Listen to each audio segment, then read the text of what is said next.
बिस्मिल्लाहिर्रहमानिर्रहीम। अस्सलाम वालेकुम नाज़रीन, आप यूट्यूब चैनल देख रहे हैं। मैं इमरान खान हूँ। बड़ी शर्तें रख दी हैं ईरान ने जंगबंदी के लिए, क्योंकि डोनाल्ड ट्रंप की बौखलाहट अब आपको नज़र आना शुरू हो गई है। डोनाल्ड ट्रंप की बॉडी लैंग्वेज उनका साथ नहीं दे रही। वो हर जगह पे अलग अलग तरह से बात करते हैं। अभी तक डोनाल्ड ट्रंप इस जंग को शुरू करने की 8 दर्जन अलग अलग किस्म की वजूहात बता चुके हैं। कभी वो एक वजह बताते हैं, कभी दूसरी, कभी रजीम चेंज, कभी एटमी असासे ख़त्म करने हैं, कभी वो कोई और वजह बताते हैं, कभी एक और कि इसराइल को बचाना है, कभी वो अरब ममालिक के खाते में डाल देते हैं। तो अलग अलग वजूहात हैं डोनाल्ड ट्रंप के लिए, और वो इसकी जिम्मेदारी भी अलग अलग लोगों के ऊपर डालते हैं। मिसाल के तौर पे डोनाल्ड ट्रंप ने एक फाइनल स्टेटमेंट देते हुए ये कहा कि मैंने जंग जेरेड कुशनर जो उनका दामाद है, उसके मार्को रूबियो जो सेक्रेटरी खारजा है, और पीट हेगसेथ जो सेक्रेटरी दिफा है डोनाल्ड ट्रंप का, वो कहते जी मैंने इनके कहनों पे जंग शुरू की है। इन्होंने कहा था अगर हमने हमला ना किया तो ईरान हमला कर देगा, फिर मैंने जंग कर दी। तो डोनाल्ड ट्रंप अब इल्ज़ामात भी दूसरों के ऊपर आहिस्ता आहिस्ता डाल रहे हैं और अलग अलग किस्म की वजूहात बताते हैं कि जंग क्यों शुरू की। आधा दर्जन किस्म की अलग अलग वजूहात तो वो बता चुके हैं, और ये साबित हो रहा है वक्त के साथ साथ कि डोनाल्ड ट्रंप इसमें फंस गए हैं। आप अमेरिकन मीडिया को देख लें, अमेरिकन सियासतदानों को देख लें, उनकी अक्सरियत डोनाल्ड ट्रंप के साथ नहीं खड़ी। डोनाल्ड ट्रंप पे बदतरीन तनकीद हो रही है।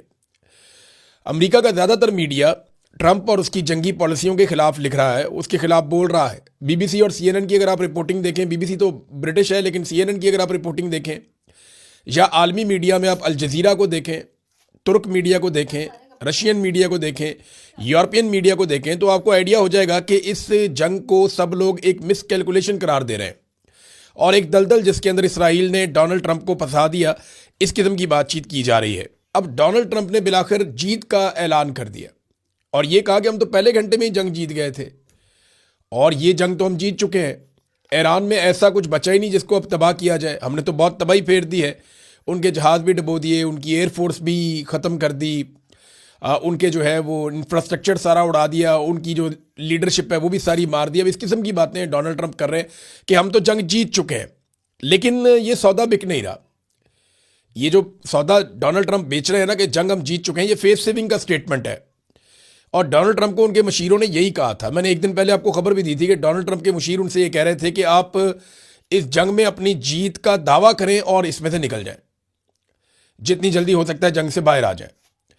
अब डोनाल्ड ट्रंप ने यह दावा किया कि हम तो जंग जीत चुके हैं, लेकिन कोई ये सौदा खरीद नहीं रहा। बैन अल-अक़वामी मीडिया उठाकर देखें तो बेशक ईरान का बहुत नुकसान किया डोनाल्ड ट्रंप ने, इसका कोई दूसरी राय नहीं है। इसमें सबसे ज़्यादा नुकसान इस लड़ाई में जो फिजिकली हुआ वो ईरान का हुआ, लेकिन अगर किसी की मिथ टूटी है और किसी के इमेज को सबसे बड़ा इसमें डैमेज हुआ तो वो अमेरिका को हुआ। ये बात भी, गुडविल तो अमेरिका की खराब हुई है ना, कि एक चौधराहट थी, एक बड़ी बात थी अमेरिका की, वो बात उस तरह रही नहीं। बहरहाल अब डोनाल्ड ट्रंप का ये वाला सौदा नहीं बिक रहा कि जो जीत के तौर पे वो पोर्ट्रे कर रहे हैं इस लड़ाई को। अब इसकी ना कुछ वजूहात हैं। नंबर एक तो आप ये देखें ना कि ईरान ने मशरिक़ वस्ता में जितने भी अमरीकी अड्डे हैं उन सबको निशाना बनाया। ये इससे पहले कभी नहीं हुआ। तो जीत का ऐलान कैसे किया जा सकता है? अमरीकी बहरी जहाज़ या उनके जो बहरी बेड़े हैं, जिनके बारे में पूरी दुनिया के अंदर बहुत मशहूर है, जिस तरफ ये चल पड़ते हैं उस तरफ वो ममालिक डर जाते हैं। यानी अमेरिका का पुराना तरीक़ाकार है, जिस मुल्क से उन्होंने कोई बात मनवानी हो, वो ना मान रहा हो तो बहरी बेड़े उस तरफ को चल पड़ते हैं। वो बहरी बेड़ों से पहुंचने से पहले ही बात मान ली जाती है। लेकिन यहाँ पे उल्टा काम हो गया। ये पहली मरतबा ऐसा हम देख रहे हैं कि ये जो अमरीकी बहरी बेड़े हैं ये पीछे हटे और ईरान की जो मिसाइलों की हद है उससे बाहर निकल गए, और वो अभी तक वापस नहीं आ रहे। आबनाए हुर्मुज़ जो है वो एक सिंबल बन चुका है कि इसके ऊपर कंट्रोल किसका होगा, अमेरिका का और अमेरिका के इत्तेहादियों का होगा, इसराइल का होगा, या खलीजी ममालिक का होगा, या ईरान का होगा। तो ईरान ने साबित किया कि उसकी बालादस्ती है, उसने कंट्रोल किया हुआ है। एक तरफ जो है वो ओमान और यूएई है और दूसरी तरफ ईरान है, और ईरान ने आपने हुर्मुज़ में आप सुरंगें भी बिछा दी बारूदी, वो बम होते हैं जो फ्लोट कर रहे होते हैं वो वहाँ बिछा दिए उन्होंने बहुत सारे, और ईरान ने उसके ऊपर कंट्रोल करके अपनी बालादस्ती साबित की है। अमेरिका वो भी नहीं छुड़वा पा रहा। फिर अमेरिकी फ़ौजी हों या अमेरिकन ऑफिशल्स हों या अमेरिकन सफारतकार हों या अमेरिकी शहरी हो, ये बहुत बड़ी तादाद में, हज़ारों की तादाद में खलीजी ममालिक से इनका इनखला हुआ है। ये भी पहली मरतबा हुआ है। तो इसको जीत कैसे करार दिया जा सकता है? अमेरिकन जो एयर डिफेंस सिस्टम है, थार्ड या पैट्रियट या इसराइल का जो पूरा एक आयरन डूम का सिस्टम है, वो सारे के सारे एक्सपोज हुए हैं। ईरान ने उनमें काफ़ी तबाह किए हैं, बहुत सारे रेडार जो है उन्हें नुकसान पहुंचाया है। तो फिर इसको यकतरफा जीत करार नहीं दिया जा सकता। और फिर इसके अलावा ईरान ने ना डोनाल्ड ट्रंप की जो मुज़ाकरात की ऑफ़र है उसको भी मुस्तरद किया है।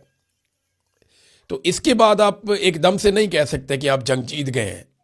हाँ, ये फेस सेविंग हो सकती है, और देखिए फेस सेविंग लेकर भी अगर ये जंग बंद हो जाए तो इससे अच्छी बात कोई नहीं है, क्योंकि जंग कभी भी मसले का हल नहीं होती, इससे मसले पैदा होते हैं। और मसले उस रीजन में पैदा हो रहे हैं जहाँ का मैं रहने वाला हूँ। यानी वहाँ पाकिस्तान है, साथ ईरान है, आगे इराक है, सामने की तरफ गल्फ कंट्रीज़ हैं। तो ये सारा इलाका मुतासर होगा। अमेरिका और यूरोप को उसका इतना फ़र्क नहीं पड़ेगा। हाँ, उनके ऊपर महंगाई का फ़र्क पड़ेगा, आलमी मंडी के ऊपर फ़र्क पड़ेगा अपने हरमुज़ के बंद होने से, या पेट्रोलियम मसनूआत जो है उनकी कीमतें बढ़ेंगी, उससे भी फ़र्क पड़ेगा मंडियों के ऊपर। और चाइना को इसका फ़ायदा हो सकता है, क्योंकि चाइना का पेट्रोल रुक नहीं रहा। 11 मिलियन बैरल पेट्रोल तो उन्होंने अभी ले लिया, और ईरान ने जो अपना तेल बेचने की रफ्तार है उसको बढ़ा दिया। ये भी आलमी रिपोर्टें आ रही हैं कि ईरान का तेल पहले से कम नहीं, पहले से ज़्यादा बिक रहा है। उन्होंने रसद बढ़ा दी है, क्योंकि दुनिया का तेल उन्होंने रोक लिया, तो अपना वो चला रहे हैं काम। और डोनाल्ड ट्रंप की जो मुज़ाकरात की ऑफ़र है उसको भी उन्होंने मुस्तरद कर दिया। बाद में जिन वफादारों की ड्यूटी लगाई गई थी अमेरिका की जानिब से कि बातचीत की जाए, इसमें रशिया ने भी बात की, कुछ और लोगों ने भी बात की। रशिया तो वफादार नहीं है, लेकिन पाकिस्तान की ये है कि पाकिस्तान की जो इस वक्त पॉलिटिकल क़यादत है वो डोनाल्ड ट्रंप की बहुत वफादार है, बल्कि मिलिट्री क़यादत भी वो बहुत वफादार है। उन्होंने वफादारी दिखाई है। ऐसा नहीं है डोनाल्ड ट्रंप बिला वजह तारीफ़ें नहीं करते, वो उनके फेवरेट हैं तो किसी वजह से हैं। शहबाज शरीफ जहाँ देखते हैं वहीं सलूट ठोक देते हैं। तो वो डोनाल्ड ट्रंप का और शहबाज शरीफ का एक रूहानी रिश्ता है, और जैसे ही वो उसको देखते हैं तो सलूट ठोक देते हैं।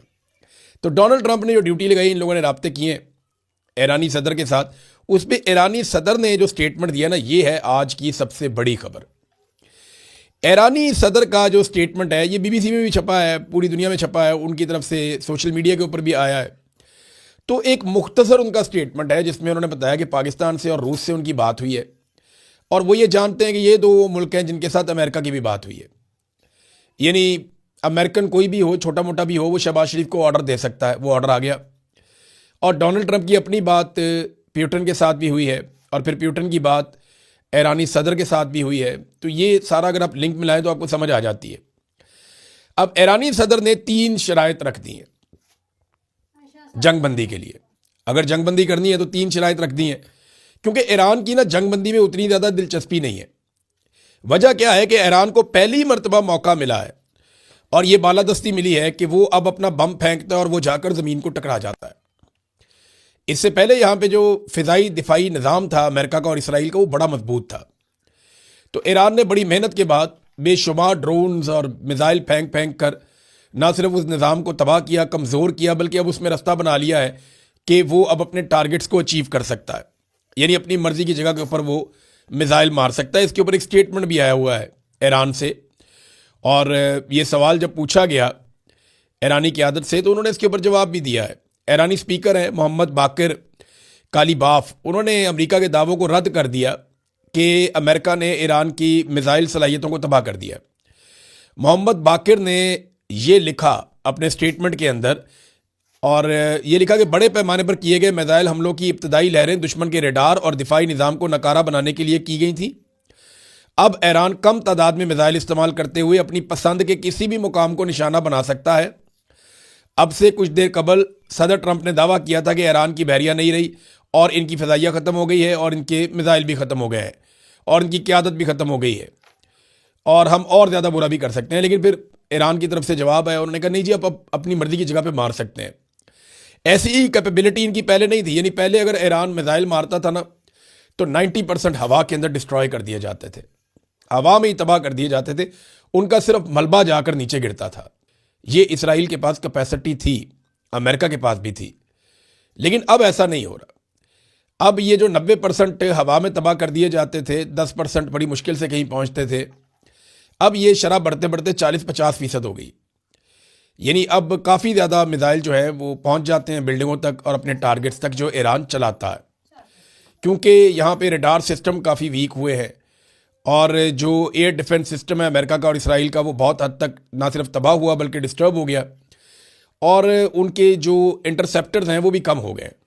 यानी जो मिसाइल हवा में जाकर मिसाइल को तबाह करते हैं सरफेस टू एयर, वो उनकी तादाद भी बहुत कम हुई है और बहुत महंगे हैं। आपको पता है वो 1 से 4 मिलियन डॉलर्स तक का वो एक है, 10 लाख डॉलर से लेकर 40 लाख डॉलर तक का वो एक पड़ता है, तो बहुत महंगे हैं। तो उनको चलाना बार बार इस तरीके से वो बड़ा मुश्किल है। तो ईरान को पहली मरतबा इस किस्म की फ़िज़ाई बालादस्ती मिली है इस खित्ते में, तो वो जंगबंदी के लिए उन्होंने कड़ी शराइत रखी हैं। अब ये शराइत हैं ईरानी सदर ने जो रखी हैं, 3 शराइत हैं, ये तीनों मैं आपके सामने रख देता हूँ। उन्होंने ये लिखा कि अमेरिका और इसराइल की शुरू करदा इस जंग को ख़त्म करने का वाहिद तरीका ईरान के जायज़ हुकूक को तस्लीम किया जाए। नंबर 1, ईरान के जायज़ हुकूक को तस्लीम किया जाए। वो जायज़ हुकूक क्या है? हम अपनी हुकूमत खुद बना सकते हैं, हम अपने मुल्क के फ़ैसले खुद कर सकते हैं, हमें तिजारत करने का भी हक़ होना चाहिए, हम तेल को भी एक्सपोर्ट कर सकते हैं, हमारे ऊपर पाबंदियाँ ख़त्म की जाएँ, ये जायज़ हुकूक हैं। ईरान अपने जायज़ हुकूक मांग रहा है कि हमारे साथ ज़्यादतियाँ बंद की जाएँ, नंबर 1। नंबर 2, मुआवजे की अदायगी। ये जितना नुकसान ईरान का किया गया इस लड़ाई में, क्योंकि लड़ाई एक तरफा थी ना, ईरान ने तो लड़ाई शुरू की नहीं, ईरान तो मुज़ाकरात कर रहा था और ईरान के बकौल अमेरिका ने वादा किया हुआ था कि वो हमला नहीं करेगा, लेकिन हमला हो गया। अब इसके ऊपर वो ये कहते हैं हमें मुआवजा अदा किया जाए जितना हमारा नुकसान किया गया। ये दूसरी चीज़ है।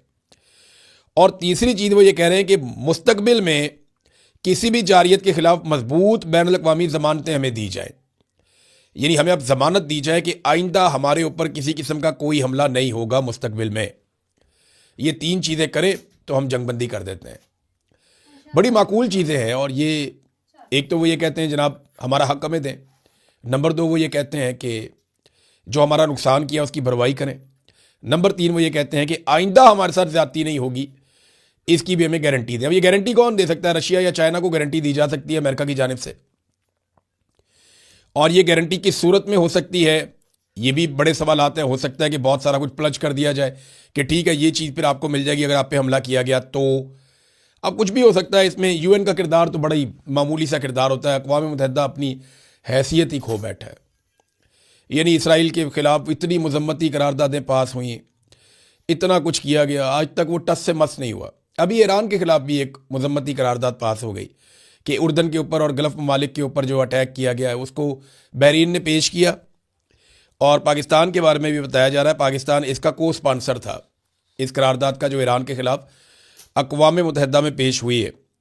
अब इसमें यह बताया गया कि करारदाद मंजूर कर ली गई, पाकिस्तान ने इसके हक़ में वोट दिया, चीन ने और रशिया ने इसमें वोट डाला ही नहीं और ना उन्होंने वीटो किया। वो चाहते इसको वीटो कर देते लेकिन उन्होंने वीटो नहीं किया। उन्होंने कहा ठीक है आप, क्योंकि अरब ममालिक के साथ वो अपने ताल्लुकात भी ख़राब नहीं करना चाहते। बहरहाल रशिया ने एक करारदाद पेश की कि जंगबंदी की जाए फौरी तौर पे, उसको अमेरिका ने वीटो कर दिया। ये वीटो पावर होती है वो ये चंद ममालिक के पास है, अमेरिका के पास, बरतानिया के पास, चीन के पास, रूस के पास, ग़ालिबन फ्रांस के पास, ये 4-5 मुल्कों के पास वीटो पावर है। अब ये वीटो पावर के बारे में स्पेन ने भी एक स्टेटमेंट दिया कि ये वीटो पावर ख़त्म की जाए, सारे ममालिक को इक्वल राइट होना चाहिए अक़वाम मुत्तहिदा में। ये जो वीटो की पावर है इसको बड़ी बड़ी ताकतें अपने मफाद के लिए इस्तेमाल कर लेती हैं। बात तो ठीक है, स्पेन के वज़ीर-ए-आज़म ने गलत बात नहीं की है। नाज़रीन, ये ओमान के ऊपर एक आग के शोले भड़क रहे हैं। सलाला एक एरिया है ओमान का, बड़ा खूबसूरत इलाका है, और वहाँ पे एक रिफाइनरी है, उसमें आग लग गई। देखिए ओमान का तो बड़ा मुस्बत रोल रहा इस सारे मामले में। ओमान ने अमन की बात की है और किसी किस्म की वायलेशन नहीं की, बल्कि ईरान को और अमेरिका को दोनों जानिब ओमान ने जोर लगाया कि किसी तरह भी अमन कायम हो जाए। तो ओमान में ये किसने आग लगा दी और ड्रोन किसने मार दिया? अब ये आग लगी हुई है काफ़ी घंटों से, इस पे ईरान ने ये स्टेटमेंट दिया कि ये हमने नहीं किया। यानी ओमान के ऊपर अटैक ईरान कहता है हमने नहीं किया, तो फिर किसने किया? अब इसको भी एक फॉल्स फ्लैग ऑपरेशन करार दिया जा रहा है। अब ओमान की गवर्नमेंट का कोई स्टेटमेंट आएगा तो हमें पता चलेगा कि वो इसके पीछे किसका हाथ देखते हैं। स्कूल की बच्चियों का कत्लेआम डोनाल्ड ट्रंप के गले पड़ गया। डोनाल्ड ट्रंप से बार बार ये सवाल किया जाता है, हर जगह ये सवाल किया जाता है। हत्ता कि एक रिपोर्टर आया और उसने सवाल किया डोनाल्ड ट्रंप से कि क्या आप, जहाँ डोनाल्ड ट्रंप जाता है ना, ये सवाल उसके सामने खड़ा होता है। अमेरिकन मीडिया हर जगह पे, देखे ना, पाकिस्तान के अंदर किसी ने शहबाज शरीफ से नहीं पूछा आज तक कि आपने 26 नवंबर का कत्लेआम क्यों किया। आज तक किसी ने आसिम मुनीर से सवाल नहीं किया, वो सवाल करने की जरूरत ही नहीं है। हत्ता कि मोहसिन नकवी से भी नहीं पूछ पाए।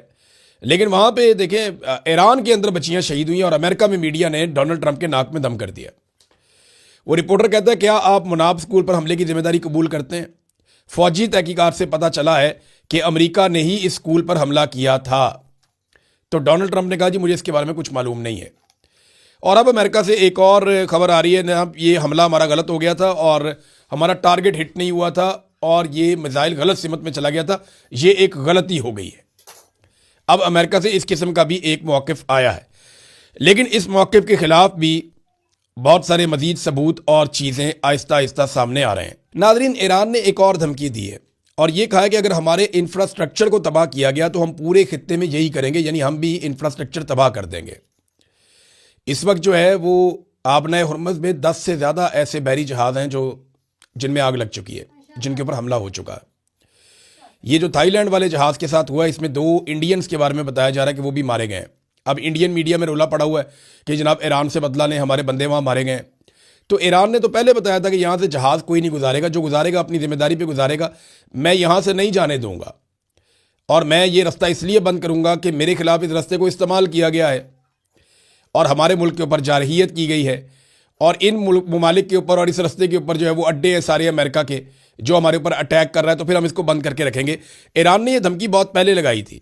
अब वहाँ से जो जहाज़ गुजरता है वो रिस्क लेके गुजरता है और अमेरिकन किसी किस्म का रेस्क्यू प्रोवाइड कर नहीं पा रहे।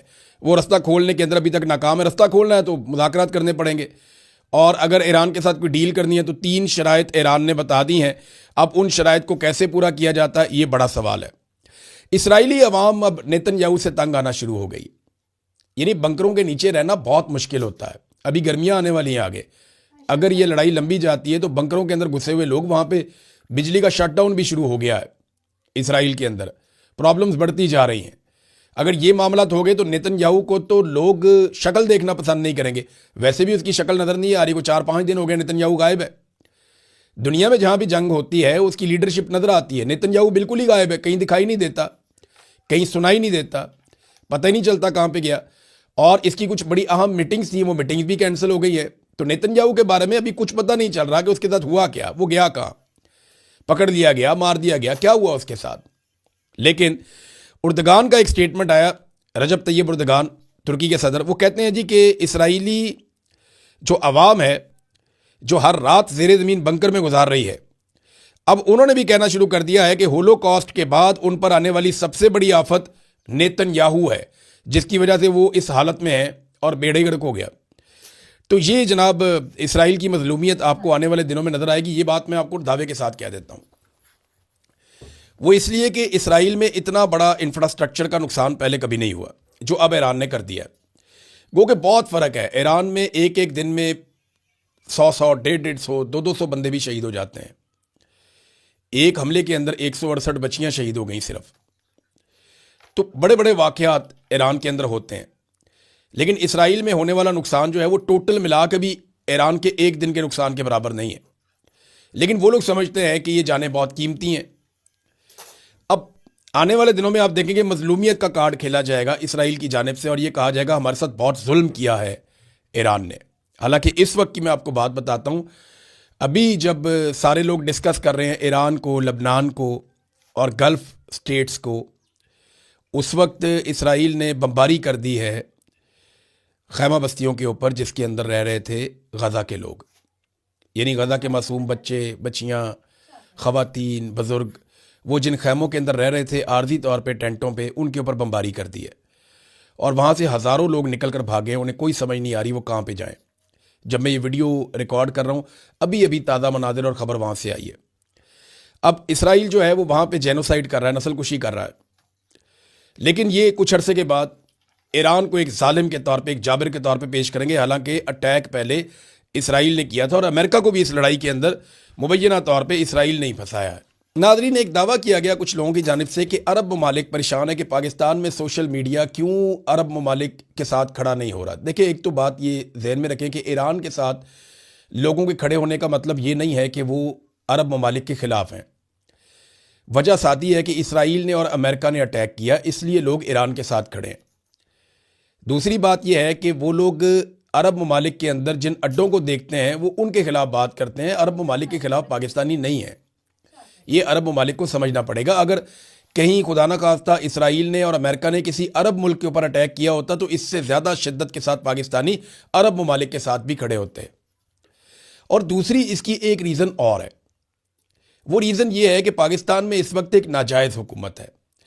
इस नाजायज़ हुकूमत का झुकाव जिस तरफ भी होता है ना, पाकिस्तान की हुकूमत जहाँ भी झुकाव अपना डालती है, अपना वज़न जिस पलड़े में डालती है, पाकिस्तान की अवाम उसके खिलाफ हो जाती है। ये बात भी अरब ममालिक को समझनी पड़ेगी कि पाकिस्तान के अवाम मौजूदा मिलिट्री एस्टेब्लिशमेंट या फौजी क़यादत आसिम मुनीर साहब से बिल्कुल प्यार नहीं करती, बल्कि उनसे नाराज़ है। और इसी तरह जो मौजूदा हुकूमत है उनसे भी नाराज़ है। तो ये हुकूमत और ये क़यादत, ये जिसके साथ खड़ी होती है पाकिस्तान की अवाम उसके खिलाफ खड़ी हो जाती है ऑटोमेटिकली। ये बात भी अरब ममालिक को समझनी पड़ेगी कि पाकिस्तान के अंदर के हालात को आप समझें कि ये एस्टेब्लिशमेंट और पाकिस्तानी रजीम जिस तरफ खड़ा होता है अवाम उसके मुखालिफ खड़ी हो जाती है जाकर। वजह सादी है कि ये लोग अवाम के ऊपर जुल्म कर रहे हैं और ज़बरदस्ती मुसल्लत हुए हैं। तो दो चीज़ें हैं, एक तो ईरान के साथ जो हमायत है वो इसराइल और अमेरिका के हमले की वजह से है, और दूसरा एक रीज़न ये भी है कि जिस तरफ ये लोग जाके खड़े होते हैं उसके खिलाफ खड़े हो जाते हैं पाकिस्तानी अवाम। आखिरी नादरीन एक चीज़ मैं आप तक पहुंचाऊं, वो ये है कि बहरीन ने उर्दन से फोर्सेस मंगवा ली हैं। वजह क्या है कि बहरीन के अंदर मुजाहरे शुरू हो गए हैं, और मुजाहरों को कंट्रोल करने के लिए, क्योंकि बहरीन की सरजमीन भी इस्तेमाल हुई है और बहरीन के अवाम जो हैं वो ईरान के हमायती बन रहे हैं, बजाय इसके कि वो अमेरिका की या इसराइल की हमायत करते इस सारे मामले में। तो वहाँ पे मुजाहरे शुरू हुए हैं। उसके लिए ये रिपोर्ट हुआ मुख्तलिफ़ जगहों पे, और मैं उसी को कोट करके आपको बता रहा हूँ कि वहाँ बहरीन में मुजाहरों को कंट्रोल करने के लिए उर्दन से कुछ फोर्सेस को मंगवाया गया। अब तक के लिए इतनी, अपना ख्याल रखिएगा, अपने इस चैनल का भी। अल्लाह हाफिज़।